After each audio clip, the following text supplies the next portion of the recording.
189쪽에 신청 정보 및 첨부 정보. 예전에는 아주 많이 출제가 됐던 부분인데 요즘은 잘 안 나오는 것 같아요. 요즘은 이렇게 단순한 건 잘 안 나오는 것 같고, 이거 한번 보겠습니다. 그림이 항상 186조를 기본으로 합니다. 갑이 을과 매매계약을 체결합니다. 소유권 이전 등기까지 구비를 하면 갑이 가진 소유권은 을의 소유권으로 변동이 될 겁니다. 민법 몇 조인가요? 186조. 그렇죠. 그래서 186조부터 이제 시작을 합니다. 이때 이 갑을 뭐라고 부릅니까? 등기가 이루어지면 소유권을 상실할 테니까 불이익이 발생. 뭐죠? 등기 의무자. 그렇죠. 등기 의무자가 될 겁니다. 등기가 이루어지면 소유권을 취득 이익이 발생. 뭡니까? 등기 권리자가 될 겁니다. 그래서 등기 의무자와 등기 권리자가 공동으로 등기를 신청하는 것이 원칙이죠. 공동 신청이 원칙이라고 말씀을 드렸습니다. 맞습니까? 이때 갑과 을은 등기를 신청할 때 등기 신청 정보라는 걸 등기소에 제출합니다. 갑과 을은 등기를 신청할 때 등기 신청 정보라는 것을 등기소에 제출하게 돼요. 신청 정보. 예전에는 신청서라는 용어를 썼습니다. 등기 신청서를 얘기해요. 그런데 지금은 전부 다 컴퓨터 파일로 전환이 되어 있어요. 그래서 신청서 할 때 그 서류를 얘기하는데요. 서류 대신 컴퓨터 파일의 의미가 있는 정보라는 표현을 씁니다. 옛날에는 등기 신청서, 지금은 등기 신청 정보. 전산 등기부로 다 바뀌었기 때문에 그래요. 그래서 그냥 혼용해서 쓰셔도 돼요. 신청서 이렇게 이해하시는 게 아마 이해는 더 쉬우실 겁니다. 이 신청 정보가 제출이 되면 등기소에 있는 등기관은 이것을 등기부에 옮겨 적습니다. 등기부에 옮겨 적게 돼요. 이를 아까 뭐라고 얘기했습니까? 등기를 실행한다 이렇게 말씀을 드렸습니다. 그래서 등기관이 하는 역할은 뭐냐면 갑과 을이 제출한 등기 신청 정보를 보고서 등기부에 옮겨 적는 역할을 하는 게 바로 등기관의 역할이에요. 큰 역할 아니죠? 네. 그래서 판사 같은 경우는 이 갑과 을이 신청할 때 거기에 대한 내용을 판단합니다. 하지만 등기관은 판사가 아니죠. 법관이 아니죠. 그래서 등기관은 판단하지 않고 신청 정보의 내용을 보고서 등기부에 옮겨 적는 역할만 합니다. 그러면 이 등기부에 옮겨 적힌 것은 이제 공시가 되는 겁니다. 공시. 즉 일반 국민에게 공적으로 보여주는 겁니다. 여기까지 이해가 되십니까? 그러면 공시가 되는 것이니까 등기부에 기록된 정보들은 공시가 되는 거니까 정확한 내용만 기록이 돼야 됩니다. 그렇겠죠? 정확한 내용이 기록이 돼야 돼요. 이게 정확한 내용이 기록되기 위해서는 이게 어때야 되겠습니까? 정확해야 됩니다. 맞습니까? 그러면 이것의 내용이 정확하다는 것을 담보하기 위해서는 갑과 을은 등기를 신청할 때 각종 정보들을 첨부해야 됩니다. 신청 정보의 내용을 확인할 수 있는 각종 정보들을 갑과 을은 같이 첨부해야 된다는 뜻이에요. 여기까지 이해가 되십니까? 이게 첨부가 됐으면 이제 등기관은 요것을 가지고 여기의 내용을 확인합니다. 확인해서 옳다라고 생각이 들면 이쪽에 옮겨 적게 돼요. 이거 이해가 되십니까? 네. 이거를 뭐라고 얘기하느냐면 형식적으로 심사한다 이렇게 얘기합니다. 첨부된 정보를 가지고 신청 정보의 내용을 확인하는 거, 이를 형식적 심사 이렇게 얘기를 하게 됩니다. 우리가 지적공부에서 지적공부에 등록할 때는 형식적 심사라고 얘기했습니까? 실질적 심사라고 얘기했습니까? 그때는 실질적 심사라는 표현을 썼죠. 그래서 이것과 비교해서 출제가 많이 이루어져요. 지적공부는 실질적 심사, 등기부는 형식적 심사. 첨부된 정보를 가지고 신청 정보의 내용을 확인하는 거, 형식적 심사 이렇게 얘기를 하게 돼요. 그러면 이 첨부된 정보에는 무엇이 있느냐? 우리 교재에 나와 있습니다. 우리 교재에는 중요한 첨부된 정보만 나와 있어요. 먼저 신청 정보가 1번에 나와 있고요. 신청 정보가 1번에 나와 있습니다. 2번에는 뭐가 나와 있습니까? 등기 원인을 증명하는 정보가 나와 있죠. 여기서 이 등기가 이루어진 원인은 뭐겠습니까? 매매예요. 그렇죠? 이 등기가 이루어진 원인 행위는 매매예요. 그러면 요 매매를 증명하는 정보가 바로 등기원인 증명정보 이렇게 부를 겁니다. 맞습니까? 그러면 이 매매를 증명하는 정보는 결국은 뭐일까요? 매매 계약서를 얘기하는 겁니다. 그래서 이 등기원인 증명정보의 대표 주자는 계약서입니다. 그렇죠? 매매 계약이 등기가 이루어진 원인행위죠. 따라서 이걸 등기원인 정보 이렇게 얘기하고 이걸 증명하는 정보가 등기원인 증명정보 이렇게 얘기합니다. 이게 매매계약서가 될 겁니다. 이 매매계약서 등기원인 증명정보라고 했는데요. 거기 3번을 보시면 거민계약서가 나오죠.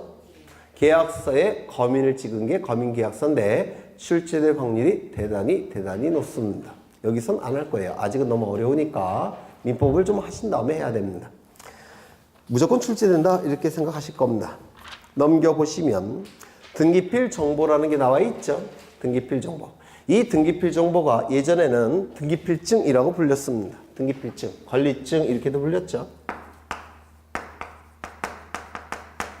등기필증. 이 등기필증은 뭐냐면 이 필자가 마칠 필자입니다. 완료 필자, 마칠 필자. 그러면 등기가 완료되었음을 증명하는 서류. 이게 바로 등기필증이라는 거였습니다. 등기가 완료되었음을 증명하는 서류. 이게 등기필증이라는 서류였어요. 그런데 이게 바뀌었습니다. 등기필 정보라는 걸로. 이게 똑같은 게 아니에요. 약간 차이가 납니다. 약간 차이가 나요. 등기필증이 등기필 정보로 바뀌었는데 똑같은 게 아니에요. 예전에 등기필증일 때는 이 등기필증은 여기에 들어갔었어요. 첨부정보였습니다. 그런데 등기필 정보로 바뀌었을 때는 이게 여기에 들어가는 게 아니라 여기에 기록합니다. 이렇게. 이 등기필 정보는 첨부정보가 아니라 신청정보에 기록되는 것들입니다. 그래서 약간 바뀌었습니다. 지금은 그냥 용어만 들어두시면 돼요. 등기필증, 등기필 정보. 나중에 설명을 드릴 겁니다. 그 다음에 인감증명서가 나오는데요. 이거 대단히 중요하죠. 인감증명서. 여기 등기 신청 정보에 등기 의무자를 쓰는 칸이 있을까요? 없을까요? 있겠죠. 있을 겁니다. 누굽니까? 갑이 될 겁니다. 맞습니까? 물론 등기 권리자를 쓰는 칸도 있어요. 갑과 을을 쓰는 칸이 있습니다. 그런데 권리를 상실하는 자는 누구겠습니까? 등기의무자 갑이겠죠. 그러면 여기 도장이 있을 텐데 이 도장이 진짜 등기의무자 갑의 도장인지를 확인할 필요가 있을까요? 없을까요? 상식으로 봤을 때 있겠죠. 그러면 이 도장이 진짜 갑의 등기의무자 갑의 도장인지를 등기신청 정보에 찍혀있는 도장이 진짜 갑의 도장, 갑은 누구라고요? 등기의무자. 등기의무자의 도장인지를 살필 수 있는 증명서류. 이게 바로 인감증명, 인감증명에 기여합니다. 여기서 이 감자는요.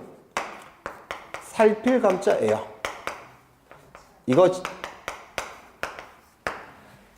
평택 내려오면서 2시간 반 걸렸는데요. 이거 외웠습니다. 2시간 반 동안에. 네, 이거 외웠는데 2시간 반 걸렸어요. 살필 감자입니다. 감사원 할 때 그 감자입니다. 또는 감사. 들어보셨죠? 이사 감사. 그 감사할 때 감자입니다. 살필 감자. 그 다음에 요 인자는 종이에 찍혀 있는 거.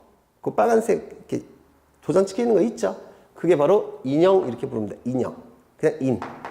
그 찍혀 있는 도장이 진짜 등기 의무자 갑의 도장인지를 살필 수 있는 증명서류. 인감증명, 인감증명 이렇게 부릅니다. 어렵지 않죠?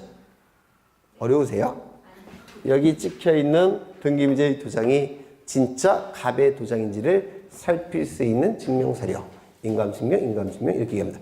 그러면 이 인감증명은 왜 제출하느냐? 결국은 등기의 진정성을 확보하기 위해서 제출하는 겁니다.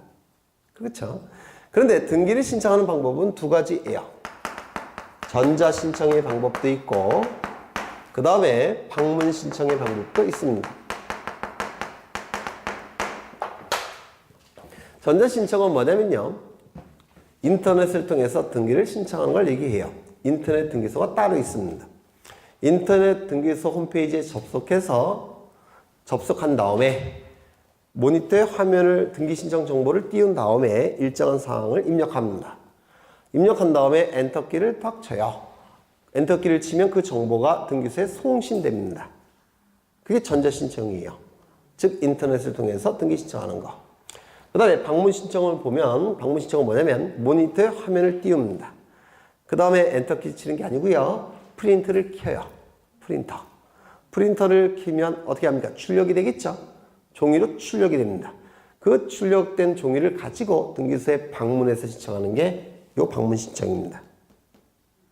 그러면 등기 신청 정보 중에서 도장을 찍을 수 있는 등기 신청은 이거일까요? 요거일까요? 방문 신청입니다. 방문 신청의 경우만 인감증명을 제출합니다. 이거는 모니터에 띄운 다음에 엔터키 쳐서 그 즉시 가는 것이죠.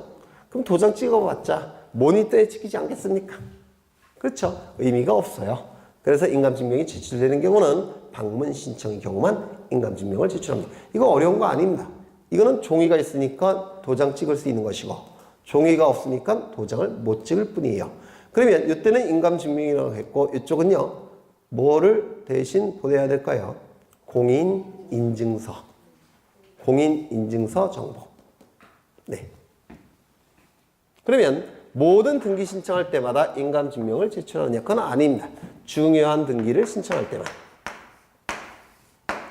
그래서 이 중요한 등기를 여러분들이 이제 나중에 암기하셔야 되는데요. 거기 193쪽에 2번의 인감증명서의 제출을 요하는 경우 이렇게 나와 있죠. 이 6가지 이걸 나중에 외우실 거예요. 6가지만 있는 게 아니라 좀 더 있는데 그걸 나중에 외우실 겁니다. 걱정 안 하셔도 돼요. 외우게 할 거예요. 그 다음에 등기 신청의 방법이 이제 곧장 나오는데 2가지 방법이 있다고 그랬죠. 첫 번째 인터넷을 통해서 신청하는 방법. 두 번째 프린터로 출력해서 종이로 만든 다음에 그 종이를 가지고 등기소에 방문해서 신청하는 방법. 2가지 방법이 있습니다. 그 다음에 우측을 보시면 이제 인터넷 신청, 전자 신청이 나오는데요. 이거 대단히 중요한 부분이긴 한데 지금 단계에서는 그냥 인터넷을 통해서 신청하는 방법이다. 이렇게만 기억하시면 됩니다. 넘어가겠습니다. 쭉쭉 넘어가셔도 돼요. 어디를 보시냐면 197쪽에 등기 신청의 각하가 나와 있죠. 등기 신청의 각하. 여기서 보시면요. 첨부된 정보를 보고서 등기를 신청했을 때 첨부된 정보를 보고서 신청 정보의 내용을 확인한다 그랬죠. 확인해 봤더니 정확한 내용만 들어가 있다면 등기부에 옮겨 적습니다. 이를 뭐라고 얘기한다고요? 등기를 실행한다 이렇게 얘기를 할 겁니다. 그런데 확인이 안 되더라는 겁니다. 그럴 수도 있겠죠. 이때는 어떻게 해야 될까요? 등기를 실행해서는 안 되겠죠. 어떻게 해야 되겠습니까? 거부해야 될 겁니다. 등기 신청을 거부해야 될 거예요. 이게 뭐냐면 각하한다 이렇게 얘기합니다. 각하 결정 이렇게 얘기를 해요. 이때의 이건 일본 용어인데요. 각자는 무릎 각자입니다. 무릎 각자. 하는 아래 하자예요. 무슨 뜻입니까? 등기 신청서를 무릎 밑으로 던져버린다는 뜻이에요. 이게 각하라는 겁니다. 무릎 밑으로 던져버린다. 대단히 건방진 놈들이죠. 이게 일본 놈들이니까 용어를 이따구로 만들었습니다. 진짜 뿔딱지나게. 그렇죠? 각하 결정이다. 무릎 밑으로 던져버린다. 순화시키면 등기 신청의 거부 행위를 각하 결정 이렇게 얘기합니다. 등기 신청의 거부 행위. 그래서 이 등기 신청의 각하 사유가 거기 나와 있는데요. 그 중에서 2호가 있죠. 사건이 등기할 것이 아닌 경우.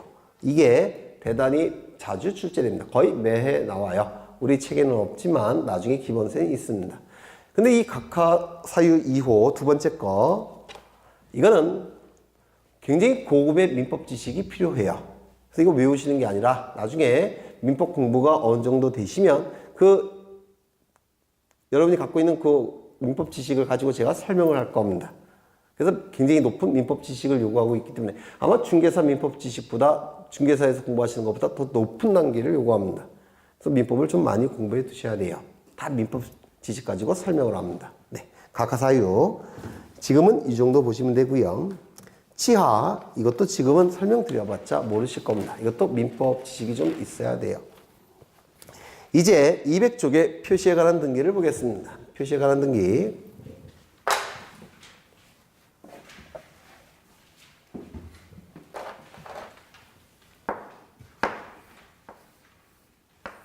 요거는 부동산입니다. 토지와 건물을 얘기할 겁니다. 토지와 건물. 이 토지와 건물, 즉 부동산 권리에 관한 정보가 기록이 될 겁니다. 어디다 기록되겠습니까? 당연히 등기부에 기록되겠죠. 부동산 권리에 관한 정보가 등기부에 기록이 될 겁니다.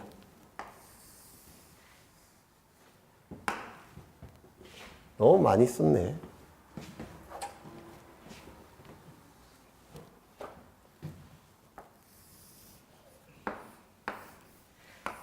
등기부에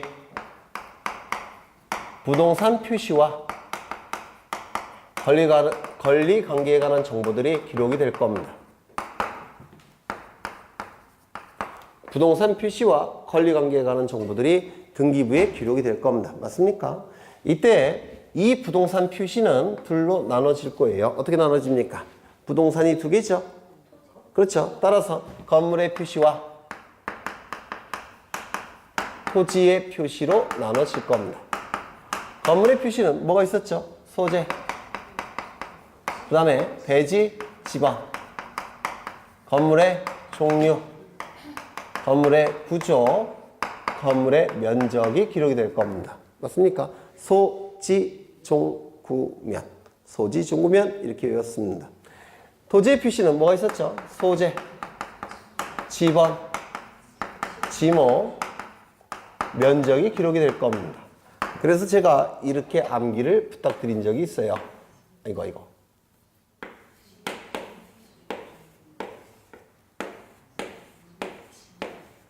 기억나십니까? 소지, 종구면, 소지, 지면이라고 암기를 부탁드린 적이 있습니다. 이런 것들은 등기부에 어디에 기록된다고 했습니까? 제목을 표시하는 부분에 기록이 됩니다. 제목을 표시하는 부분에 기록이 될 겁니다. 맞습니까? 이 제목을 표시하는 부분 표제부 이렇게 얘기하는데요.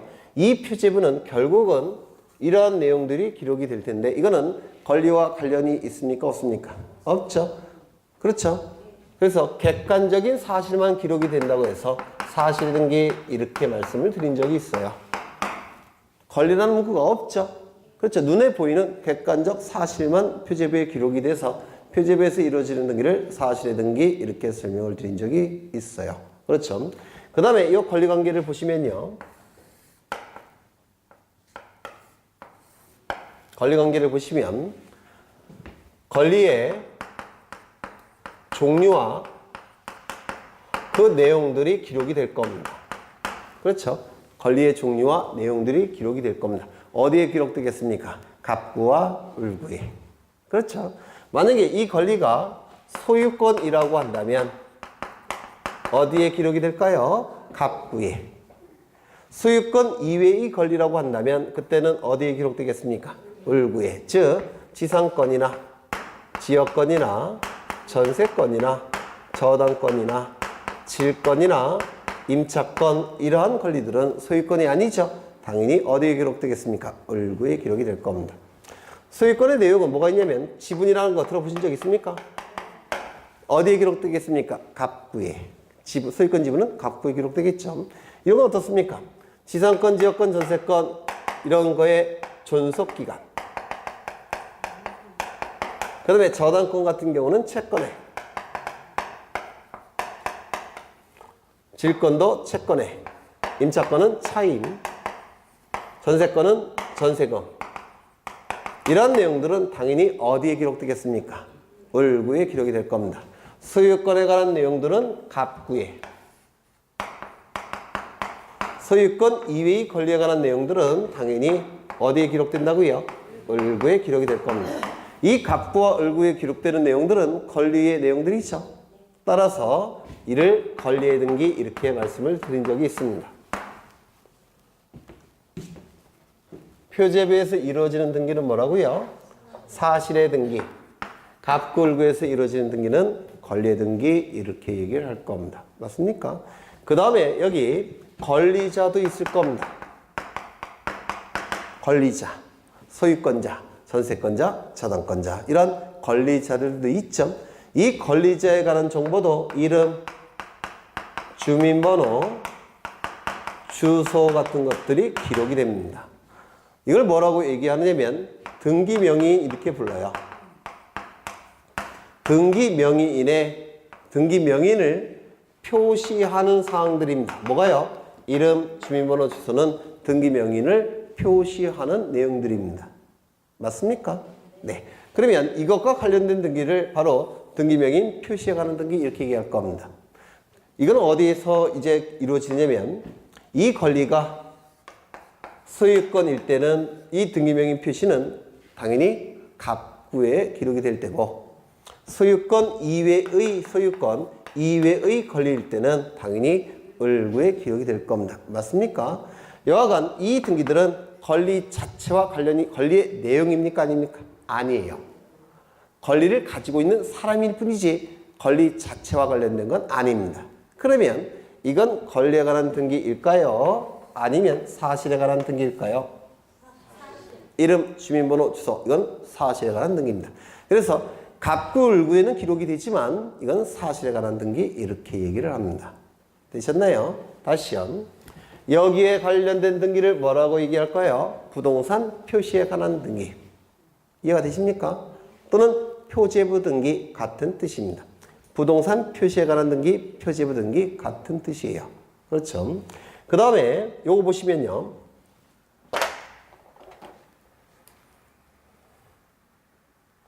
이쪽은 뭐에 관한 등기라고 했습니까? 권리에 관한 등기. 그렇죠? 갑구을구에서 이루어지는 등기, 권리에 관한 등기. 아래 요는요. 이건 갑구을구에서 이루어지지만 권리에 관한 등기 자체는 아닙니다. 이거는 이름, 주민번호, 주소만 기록되기 때문에 이건 사실에 관한 등기 이렇게 얘기를 할 겁니다. 여기까지 이해가 되십니까? 네, 되셨죠? 여기서 부동산 권리에 관한 정보가 등기부에 기록이 됐습니다. 정확하게 기록이 됐다면 이 정보와 기록된 정보는 일치할 겁니다. 이거 맞습니까? 부동산 권리에 관한 정보가 등기부에 정확하게 기록이 됐다면 그 내용은 일치할 겁니다. 이거 이해가 되셔야 되는데 이해되셨죠? 그런데 만약에 여기에 변화가 있었다면 나중에 변화가 있었다면 이제 이쪽에 기록된 거와 일치합니까? 일치하지 않습니까? 일치하지 않을 겁니다. 일치했다가 이제 일치하지 않을 겁니다. 맞습니까? 이걸 뭐라고 부르냐면 일치했다가 나중에 불일치가 된 것이죠. 이걸 뭐라고 부르냐면 후발적 불일치 이렇게 얘기합니다. 그러면 이게 일치하지 않았다면 이제 어떻게 해야 됩니까? 일치시켜야 됩니다. 그렇겠죠? 일치시키기 위해서는 여기에 맞춰서 이쪽도 어떻게 해야 될까요? 바꿔줘야 됩니다. 즉 변경을 해서 일치시켜야 됩니다. 변경을 해서 일치시켜야 돼요. 즉 일치시켜야 되더라는 겁니다. 이를 뭐라고 부르냐면 변경등기 이렇게 얘기를 합니다. 변경등기. 부동산 권리에 관한 정보가 변화가 있었기 때문에 거기에 맞추어서 등기부에 기록되는 내용도 일치시켜주는 등기. 뭐라고요? 변경등기 이렇게 불러요. 변경등기는 후발적 불일치가 있을 때 변경등기를 하게 됩니다. 그 다음에 처음부터 잘못 기록을 했습니다. 처음부터 잘못 기록이 되어 있다면 처음부터 이것은 일치할까요? 일치하지 않을까요? 일치하지 않을 겁니다.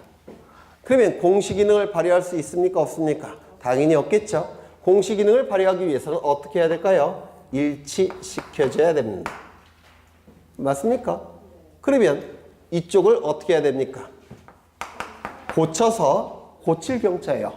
등기부를 고쳐서 등기부를 바로 잡아야 됩니다. 바를 정자입니다. 처음부터 잘못 기록되어 있기 때문에 이것을 고쳐서 바로 잡아줘야 됩니다. 이를 이를 경정등기 이렇게 얘기합니다. 여기서는 보시면 이거는 나중에 불일치가 됐었죠. 하지만 이쪽의 경우에는 처음부터 불일치였죠. 원시적 불일치가 있을 때 이를 일치시켜주는 등기가 뭐라고요? 경정등기 이렇게 얘기합니다. 그래서 여기서 좀 기억해 두셔야 될 게 변경은 후발적 불일치의 경우 변경등기, 처음부터 잘못됐을 때, 즉 원시적 불일치일 때 경정등기 이렇게 얘기를 하게 됩니다. 어려우신가요? 이거 안 어려운 게 이상해요. 이거 어려운 건데 이제 기계적으로 나오셔야 됩니다. 원시적은 뭐냐면 이 원자가 근원 원자예요. 근원원. 요 시는 시작한다 이런 뜻입니다. 그럼 원시적 불일치는 맨 처음부터 불일치했다 이런 뜻입니다. 맨 처음부터 잘못 기록됐기 때문에 불일치한 것이죠. 따라서 등기부를 고쳐서 바로잡아 줘야 됩니다. 이를 경정등기. 그러면 이제 이 용어를 좀 이해해 보십니다. 이 용어를 여기에 뭔가 변화가 있었기 때문에 부동산 권리정보에 관해서 뭔가 변화가 있었기 때문에 거기에 맞춰서 등기부를 고치는 등기, 무슨 등기? 변경등기. 다시요. 저쪽에 뭔가 변화가 있었기 때문에 거기에 맞춰서 등기부를 고치는 등기, 변경등기. 경정등기는 처음부터 등기부에 잘못 기록이 되어 있기 때문에 등기부를 고쳐서 바로잡는 등기, 경정등기 이렇게 얘기합니다. 이걸 이해해 두셔야 돼요. 이해가 안 되시면 헷갈립니다. 다시요. 한자 용어를 이해하시면 돼요. 변화가 있었기 때문에 거기에 맞춰서 등기부를 고치는 등기, 변경등기. 등기부에 처음부터 잘못 기록되어 있기 때문에 등기부를 고쳐서 바로잡을 등기, 바로잡는 등기, 경정등기. 이렇게 이해하시고요. 이제 기계적으로 나오셔야 됩니다. 원시적 불일치 무슨 등기? 경정등기. 후발적 불일치 무슨 등기? 변경등기. 그러면 여기에 변화가 있을 수 있습니까? 없어요. 행정구역 바뀔 수 있죠. 소재지 바뀔 수 있습니다.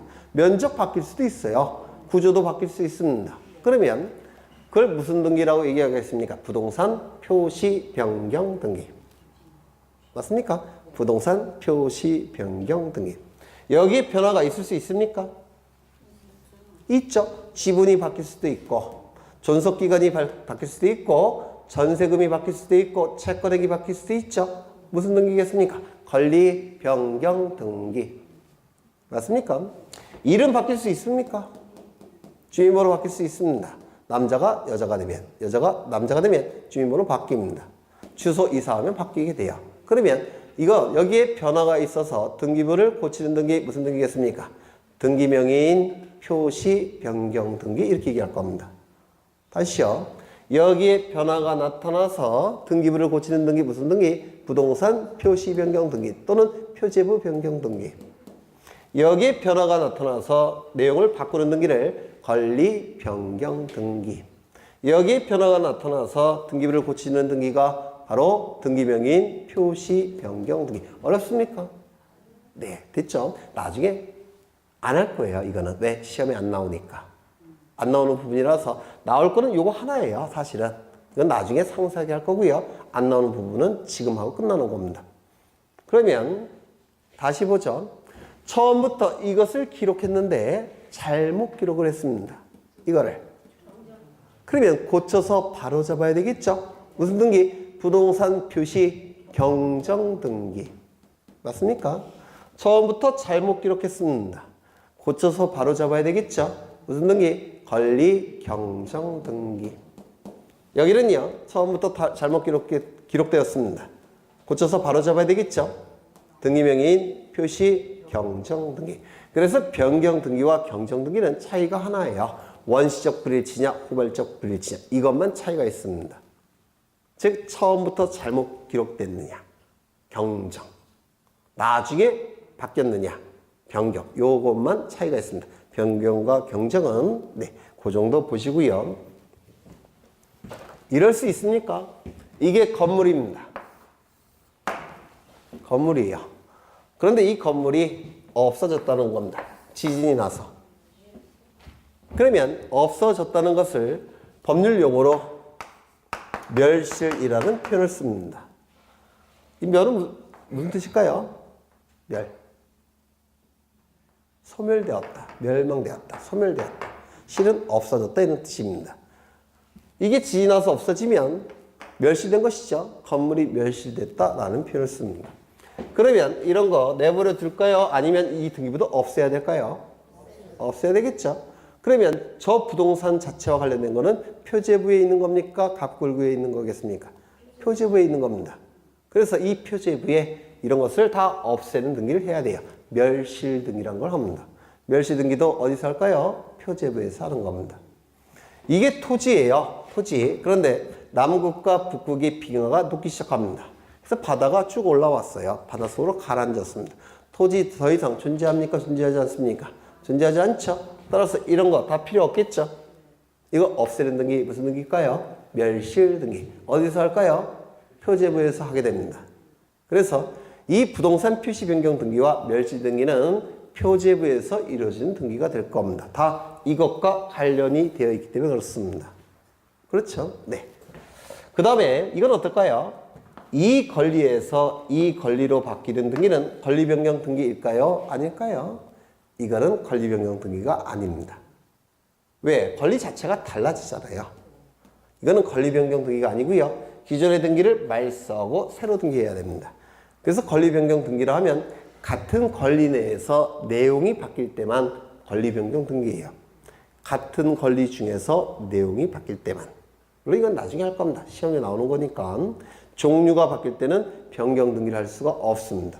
종류가 바뀔 때는 경정 등기를 할 수가 없습니다. 같은 권리 내에서 내용만 바뀔 때 이게 바로 권리 변경 등기예요. 종류가 바뀔 때는 권리 변경 등기가 아니에요. 그건 기존의 등기를 없애고 새로 해야 됩니다. 네. 그래서 이 표제부 등기를 이제 다 본 겁니다. 시험과 관련해서는 잘 안 나와요. 나오는 거 있지만 그거는 제가 확인할 겁니다. 나올 만한 거는 그러니까 그냥 듣고 잊어버리셔도 될 것 같아요. 그 내용이 200쪽, 201쪽, 202쪽 쭉쭉 나옵니다. 203쪽 다 나왔고요. 이제 어디를 보시느냐면 다 한 거고 206쪽을 보시면 말소 등기가 나오죠. 207쪽을 보시면 말소 회복 등기라는 게 나옵니다. 이 두 개의 등기 민법 지식이 있어야 됩니다. 이게 다 민법 용어 갖고 설명을 해야 돼요. 그래서 아직은 안타깝게도 여러분들의 실력이 이걸 소화할 수 있는 실력이 아닙니다. 저도 참 안타깝다고 생각합니다. 하지만 나중에 이제 이것도 다 하시게 될 거예요. 여기서 출제가 되면 안 틀립니다. 전혀 고민 안 하셔도 돼요. 209쪽에 소유권 보존 등기 보십니다. 이 소유권 보존 등기도 한 문제가 반드시 출제가 됩니다. 그래서 등기법도 나오는 게 딱 정해져 있어요. 사실은. 네. 그래서 등기법도 좀 열심히 하시면 등기법을 잘하면 무슨 과목 점수가 올라간다고 했습니까? 민법 점수가 쭉쭉 올라갑니다. 등기법을 잘하면. 그러면 민법 점수가 쭉쭉 올라갈 정도의 등기법 실력은 아마도 10개 이상 득점이 될 겁니다. 12개 중에서. 이것도. 네. 그래서 너무 걱정 안 하셔도 돼요. 나올 게 뻔하니까. 209쪽에 소유권 보존 등기 보겠습니다.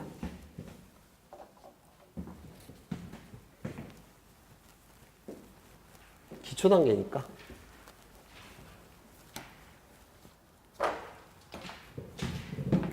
갑은 이 부동산을 소유합니다. 소유해요. 그러면 소유할 수 있는 권리가 있을 텐데 소유할 수 있는 권리, 그 권리의 이름이 뭡니까? 소유권이 될 겁니다. 그럼 이 소유권이라는 권리는요, 이 부동산을 사용할 수도 있고 수익을 낼 수도 있고 처분할 수도 있는 권능으로 구성된 권리가 바로 소유권이라는 권리입니다. 맞습니까?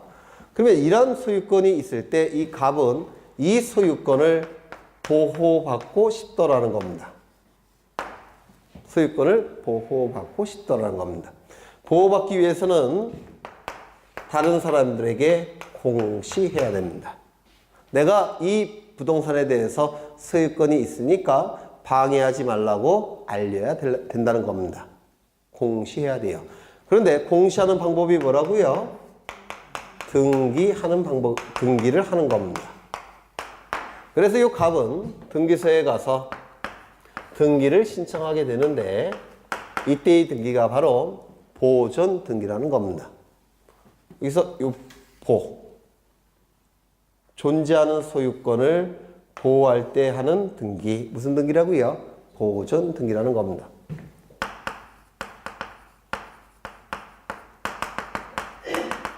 존재하는 소유권을 보호받기 위해서 하는 공시 방법, 무슨 등기? 보존 등기. 따라서 이 보존 등기는 다른 권리에서는 쓸 수가 없습니다. 소유권에서만 사용하게 돼요. 왜? 존자 안에 존재하는 소유권이라는 뜻을 갖고 있기 때문에 그래요. 보존 등기를 신청하면 등기소에서는 등기부를 만들어 줄 겁니다. 1번 소유권 보존 갑 이렇게 등기를 실행합니다. 이게 보존 등기예요. 이때 갑이 부동산을 소유하는 경우는 보통 세 가지가 논의가 됩니다. 첫 번째, 이것이 건물일 때는 이 건물을 신축한 자는 무조건 소유권자입니다. 자신의 노력과 비용으로 건물을 신축하게 되면 등기 여부를 묻지 않고 무조건 소유권자입니다. 무조건 소유권자. 그 취득한 소유권을 보호받기 위해서 최초로 신청하는 등기가 뭐라고요? 건물에 대한 소유권 보존 등기라는 겁니다. 두 번째, 공유 수면을 매립하면 이 공유 수면은 바다를 얘기해요. 바다를 매립한 것이 공유 수면 매립했다 이렇게 얘기합니다. 그러면 토지가 새롭게 나타나죠. 그러면 매립하는데 비용과 노력을 투입한 자가 무조건 소유권자입니다. 등기 여부를 묻지 않고 비용과 노력을 투입한 자는 무조건 소유권을 취득하게 돼요.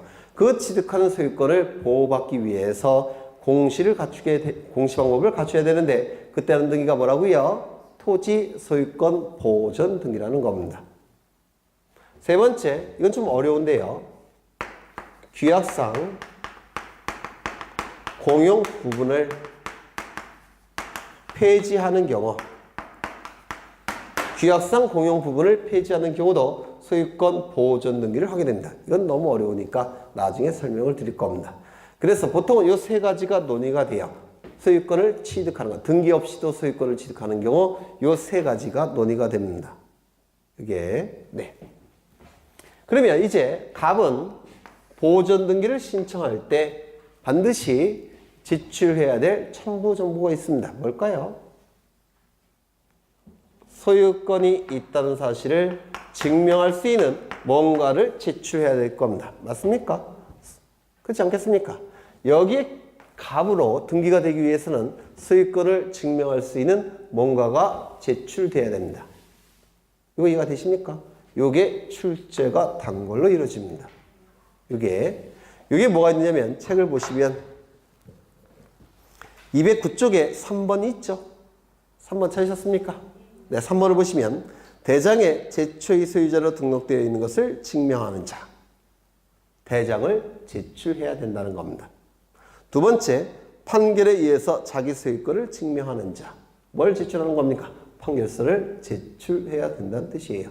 세 번째, 수용으로 인하여 소유권을 취득하였음을 증명하는 자. 이 증명서류를 제출해야 된다는 뜻입니다. 네 번째, 특별자치도지사 시장군수 구청장이 확인에 의하여 자기의 소유권을 증명하는 자 이렇게 돼 있죠. 확인서를 제출해야 됩니다.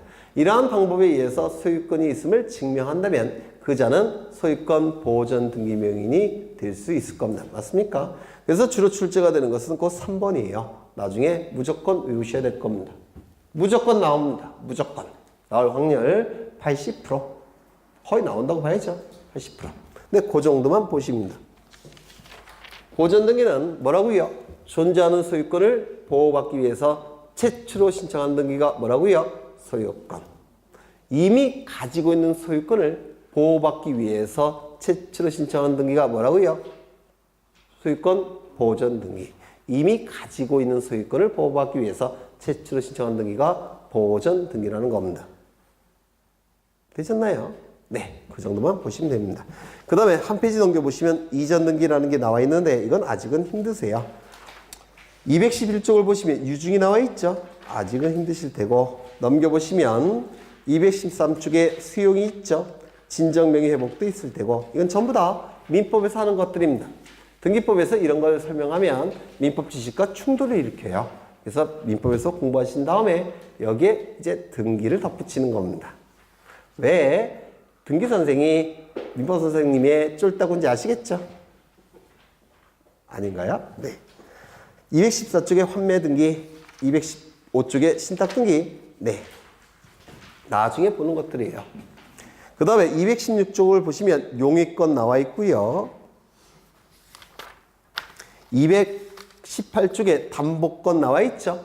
네, 이건 민법에서 하셔야 되는 것들입니다. 쭉쭉 넘어가겠습니다. 구분 건물 지난 시간에 했고 가등기 보겠습니다. 220쪽, 222쪽에 가등기 볼 거예요. 이 가등기도 민법에서 하지만 민법에서는 아주 조금 합니다. 우리 등기법에서는 아주 많이 해요. 이게 그래서 민법에서 나올 건 뭐 뻔하고 가등기 등기법에서는 굉장히 많이 하기 때문에 이 가등기를 지금 설명을 할 겁니다.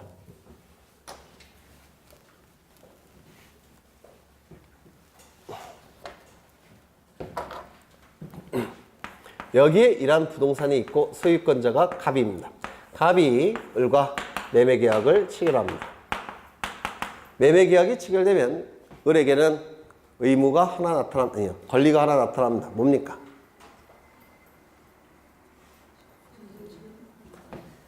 다시요. 제가 너무 생략해서 설명을 드렸네요. 갑과 을 간에 매매계약 체결되었고요. 계약금 지불되었고요. 중도금까지 일부 지불되었습니다. 갑은 을에게 등기해 줄까요? 안 해줄까요? 아직은 안 해줄 겁니다. 왜? 잔금이 지급이 안 됐기 때문에 그럴 겁니다. 되셨나요? 그러면 이 상태에서 을은 소유권을 취득합니까? 아직 못합니까? 아직은 못해요. 뭐까지 갖춰야지만 소유권 취득합니까? 소유권 이전 등기까지 갖춰야지만 소유권 취득할 겁니다. 맞습니까? 아직 등기를 갖추지 못한 단계이니까 을은 소유권, 이전, 등기, 청구권만 가지고 있는 상태입니다. 맞습니까? 이거는 물권인가요? 채권인가요? 채권이죠.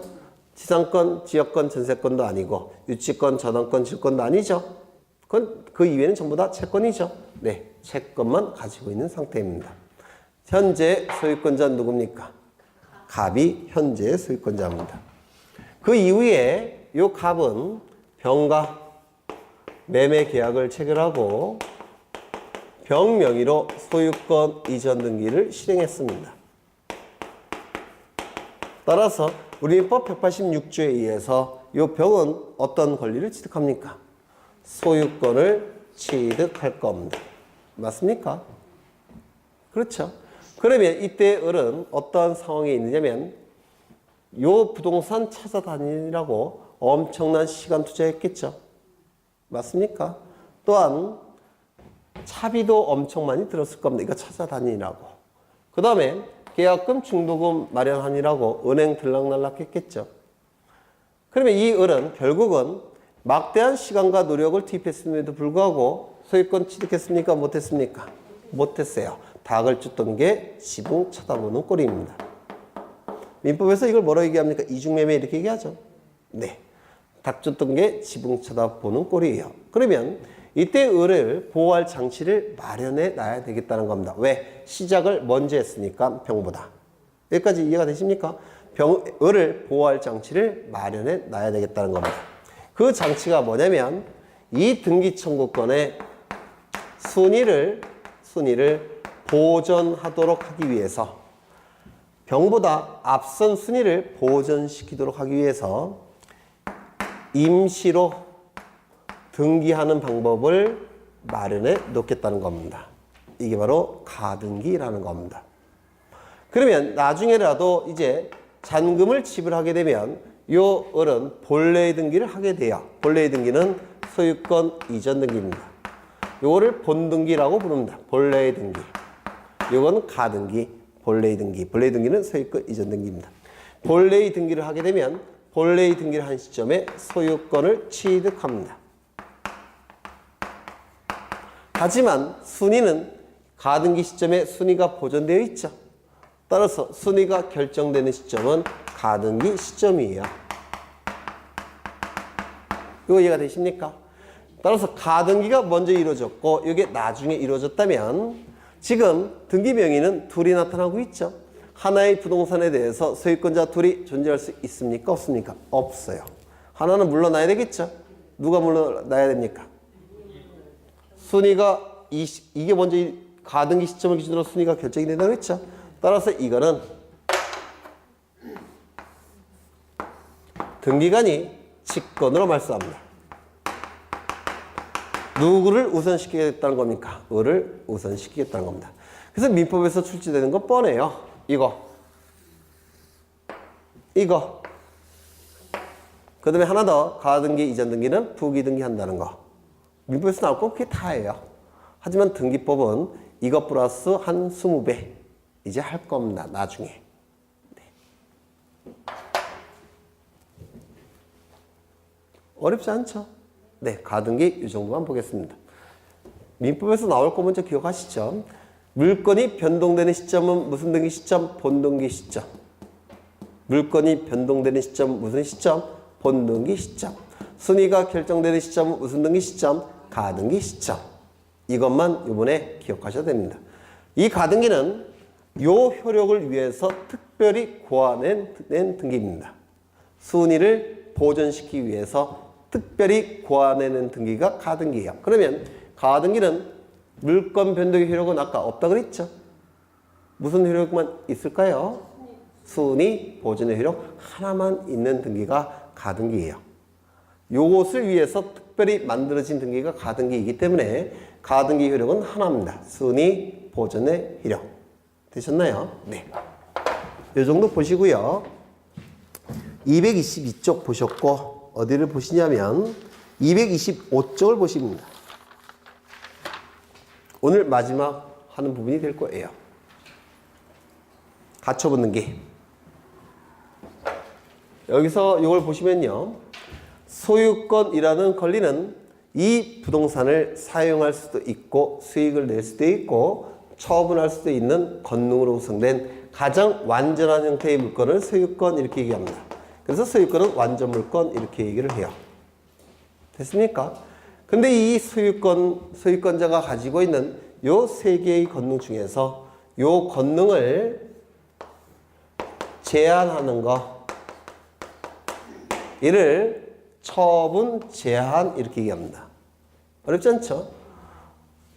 물론 이 처분 제한은 소유권만 처분 제한되는 게 아니에요. 처분 권능이 있는 권리는 다 처분 제한이 가능합니다. 여기 보시면 처분 권능을 제한하는 게 처분 제한이니까 소유권이 아니라고 하더라도 처분 권능이 있는 권리는 다 처분 제한이 가능한 겁니다. 이거 이해가 되십니까? 여하간 이 처분 제한은 세 가지를 기억하셔야 되는데 첫 번째 가압류, 두 번째 가처분, 세 번째 경매 개시 결정. 물론 이것만 있는 건 아니에요. 요거는 법원이 내리는 처분 제한을 제가 쓴 겁니다. 법원이 내리는 처분 제한. 가압류, 가처분, 경매 개시 결정. 여기서 요거를 좀 보겠다는 겁니다. 요거를 좀 볼 거예요. 지금 개념만 볼 겁니다. 그래서 이 처분 제한은 사실은 민사집행법이라는 법에 들어가 있습니다. 우리 등기법에 있는 것도 아니고 우리 민법에 있는 것도 아니고 민사집행법이라는 법이 따로 있어요. 뭡니까? 경매 절차를 규율하는 법, 강제 집행을 규율하는 법이 민사소송이 아니라 민사집행법.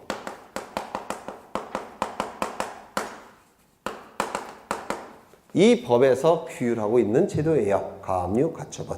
이거 개념만 보고 오늘 끝낼 겁니다.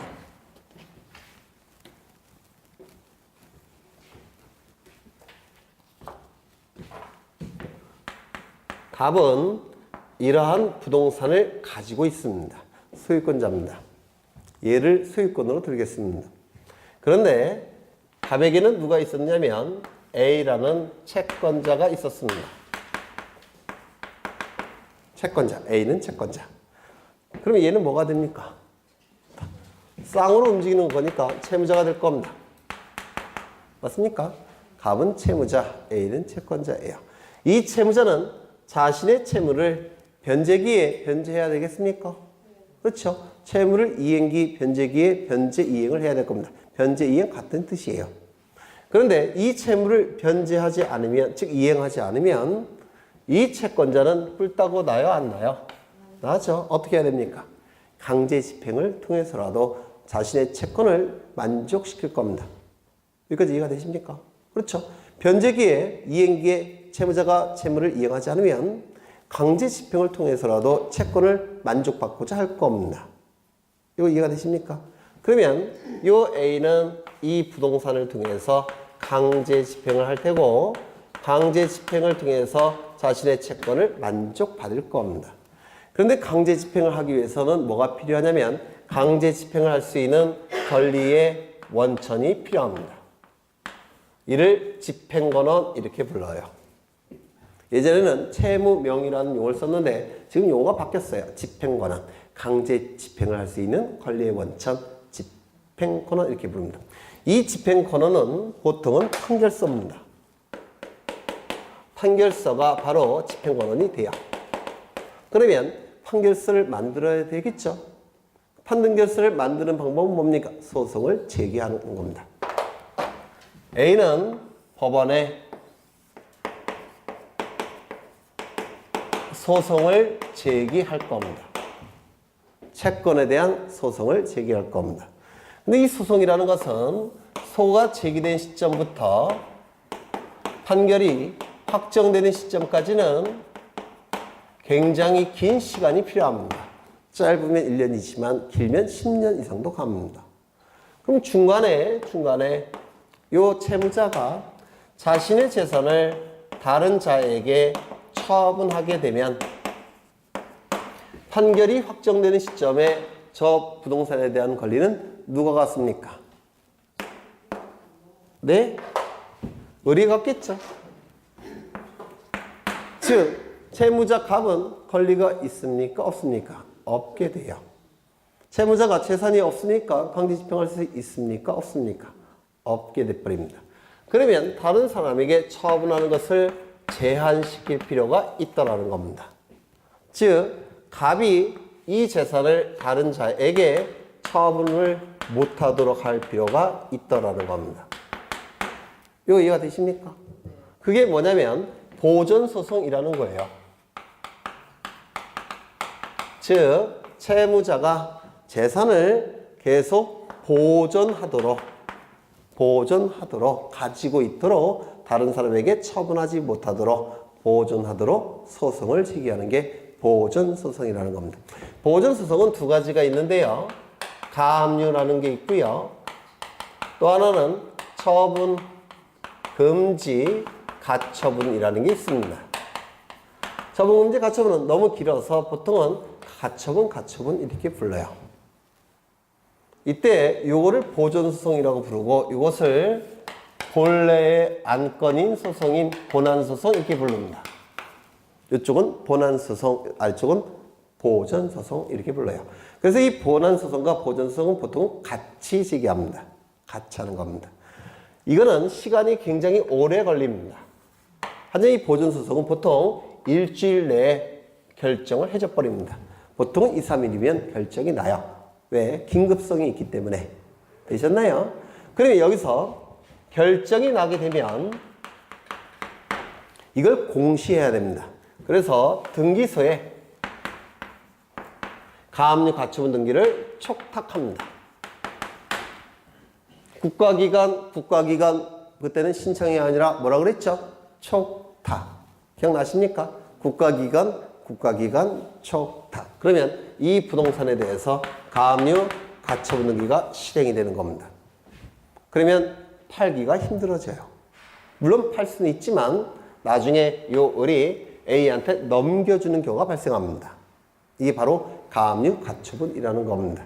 그러면 여기서 궁금하신 게 어느 경우에 가압류고 어느 경우에 가처분이냐, 이걸 기억하셔야 돼요.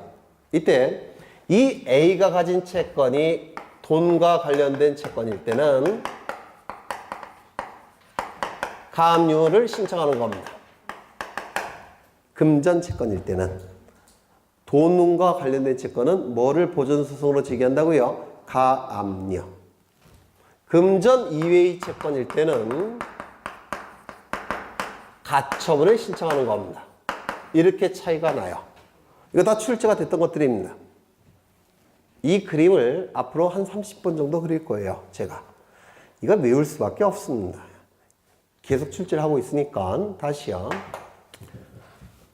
금전채권일 때는 보전소송으로 뭐를 제기한다고요? 가압류를 신청하는 겁니다.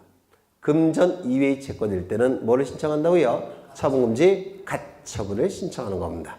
그러면 결정이 나면 법원은 등기소에다가 가압류 가처분 등기가 결정이 나면 촉탁하게 돼요. 그러면 등기소에서는 등기를 실행할 겁니다. 등기가 실행이 됐으면 이제 이 등기들은 다른 자에게 경고하는 겁니다. 취득해봤자 나중에 잃어버릴 수 있다라고 경고하는 거예요. 경고가 됐으면 이제 법원에서는 느긋하게 소송을 진행하는 겁니다. 되셨나요? 이게 뭐라고요? 가압류 가처분. 네. 그 내용이 225쪽에 나오는데 주로 출제가 되는 것은 요겁니다. 가처분. 이게 출제가 돼요. 그래서 가처분 등기를 이런 형태의 그림으로 그릴 텐데요. 한 30번 정도 그릴 겁니다. 나중에는 작년 보니까 지겨우니까 그만하시라고 또 막 그러시더라고요. 네. 그 다음에 어디를 보시냐면 220. 이게 등기 중에서 가장 어려운 등기입니다. 가처분 등기가. 가장 중요한 등기는 가등기가 가장 중요하고요. 가장 어려운 등기는 요 가처분 등기예요. 그래서 여러 번 할 수밖에 없습니다. 득점이 돼야 되니까. 네. 그 다음에 227쪽을 보시면 이신청 절차가 나오는데요. 이건 나중에 시간이 없으면 아마 안 할 수도 있어요. 대신 문제풀이 할 때 한 2번 정도는 할 겁니다. 문제풀이 할 때 또는 특강할 때 나올 게 정해져 있기 때문에 어렵지 않습니다. 득점하는 데는. 네. 그래서 오늘 여기까지 보고 등기법 전부를 보신 겁니다. 개념 위주로 보신 거예요. 등기법은 대단히 어렵다고 말씀드렸죠. 하지만 민법과 관련이 되어 있기 때문에 절대로 포기할 수 없습니다. 그래서 아마 여기 나오신 분들은 제가 추측컨대 9개에서 11개 정도 득점하시지 않을까 이렇게 생각합니다. 정말로 12문제 중에서 9개에서 11문제 정도는 득점하실 겁니다. 네. 그러면 민법은 몇 개 나온다고 했습니까? 35개. 되셨죠? 고생하셨고 다음 내년이죠. 내년에 뵙겠습니다. 수고하셨습니다.